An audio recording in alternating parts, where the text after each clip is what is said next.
Welcome back to our YouTube channel, ladies and gentlemen. Thank you for choosing our show. Everyone is talking about Gen Z because the manner in which they conduct themselves is really amazing. No one seems to understand them. After 3 weeks of massive protest, and when the government thought that they had cornered Gen Z, they've realized that they have to start from where they left. They have declared tomorrow, Tuesday, a national total shutdown. And one thing that has caught the attention of many is that when Gen Z get to the street, the way they arm themselves with the placards, with the whistle, with a national flag and a phone catches even the police by surprise, and they do not even understand how they should start beating them. Because usually the constitution demands that those who are protesting without any weapons, peacefully, without causing any danger or harm to the police or to the other people who are not demonstrating, they need to be protected very heavily. Of course, we have seen some policemen who are using, excessive force to disperse them, which is against the constitution. But someone began this conversation about what weapons the Gen Z are carrying to the streets. The international media is capturing them just with their phones. And even the majority leading the National Assembly, Kimani Chungwa, had said that they don't just carry phones but iPhones. So it is true that they don't carry weapons.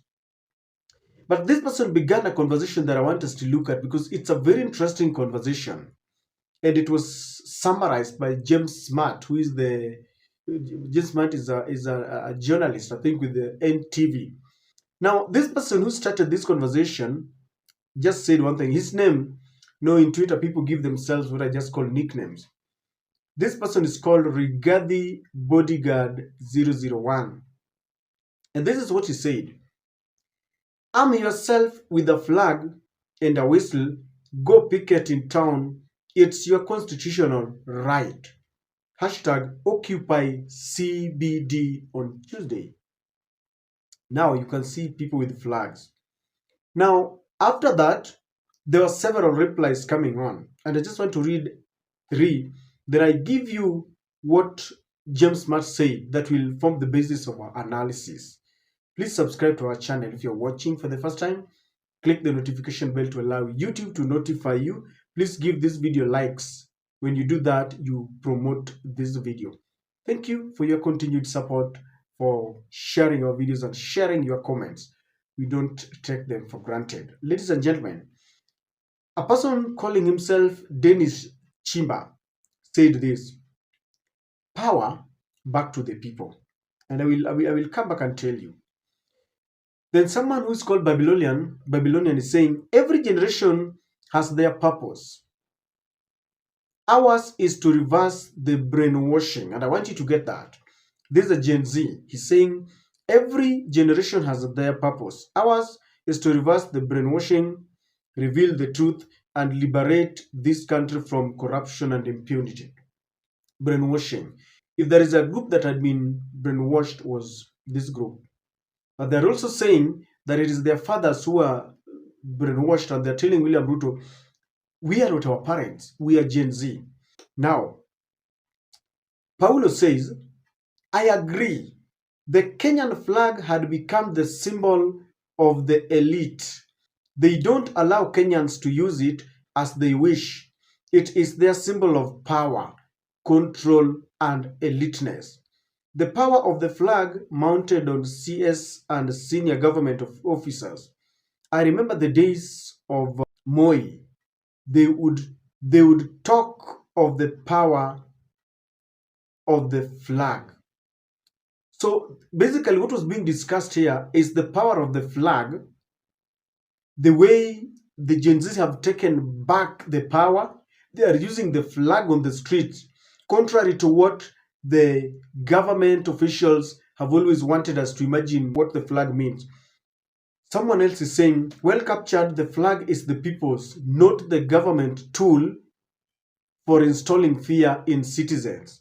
And James Matt came and said the following, is the one who captured my attention, that what this protest has done is reclaim the Kenyan flag from an item of control as intended by colonial systems to the ultimate people's symbol of rising power.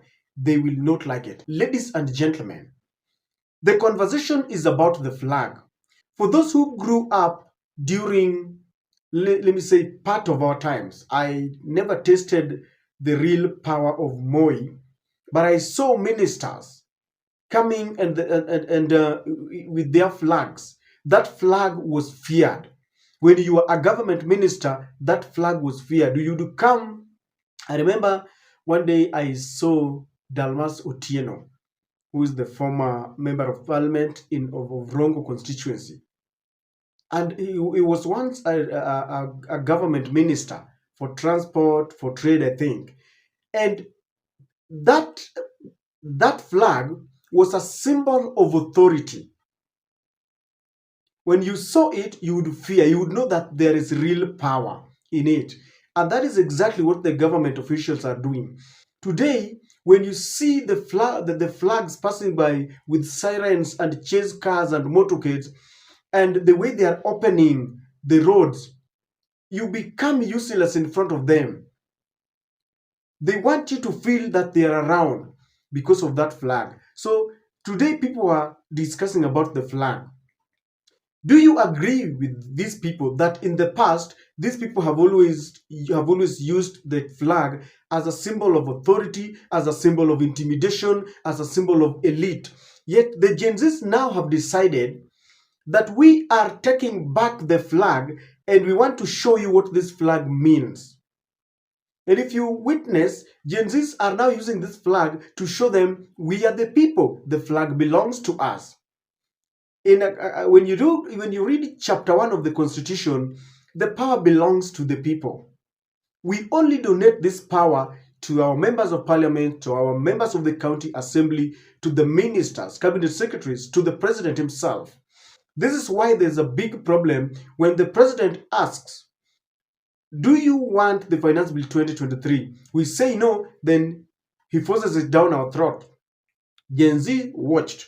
Then in the second time, finance bill 2024, they have very many punitive taxes and they ask during public participation. And we say no. And they still want to force us down on us because they have the power, because they have the flag. In fact, because he has a sword, William Ruto one day told us that he was given a sword to deal with those people who are not reading from the same political script as him. And he was saying that he was given that sword to deal with them.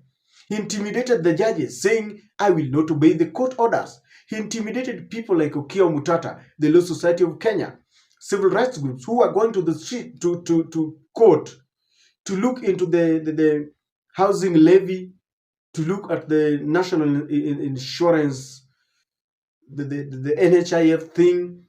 And they were like, we need to look into these things. They don't belong to William Ruto. They belong to us. Now, these people do not understand. But Gen Z is fixing this in their head. That is why William Ruto had to calm down, had to tone down, even if he's trying to buy time, even if he wants the momentum to cool down. But for a moment, there is a break, that things cannot happen just normally.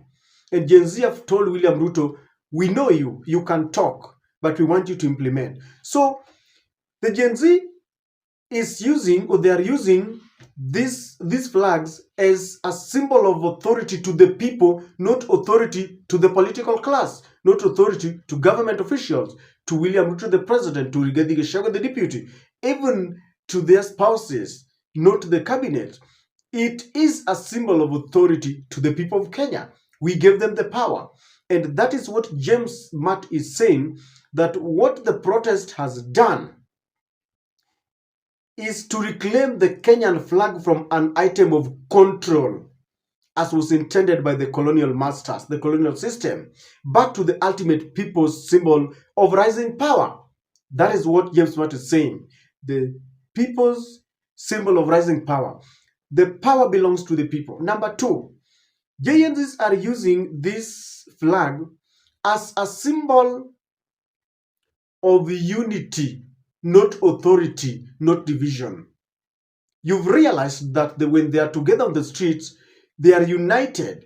They are using the flag to show that we belong to one class. There are only two tribes in the country, if you have seen, the haves and the have-nots. That is it. Don't be cheated that you are a Luo or a Loya or a Kisi or a Kikuyu or a Kalenjin or a Mijikenda.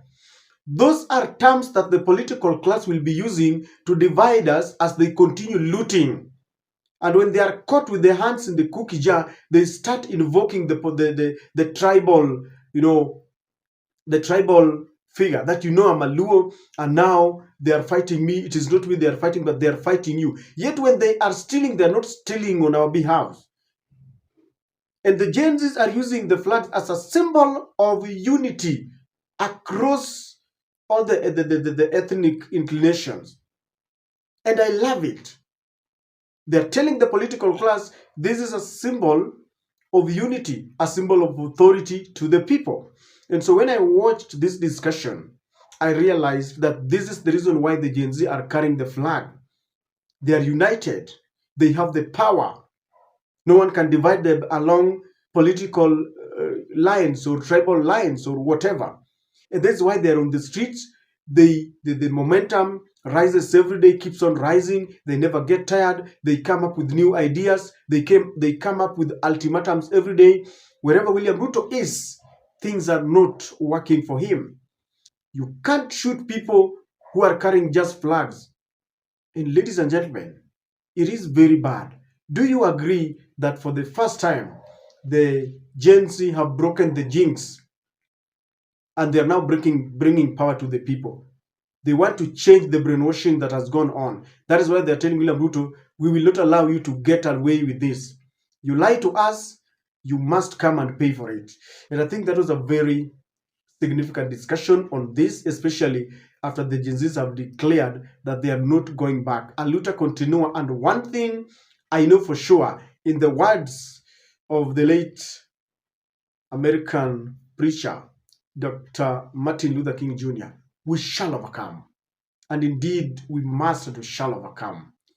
Let's occupy with the flags, rising up as a symbol of authority to the people, as a symbol of unity to the people. And let's show the political class that you cannot divide us. You cannot be stealing and telling us that you are stealing on our behalf. When you are caught as a thief, you are thieving and stealing on your own, not on behalf of a community. Ladies and gentlemen, we salute the Gen Zs. We support them. We are behind them because they have shown that they have the power and they're not giving up.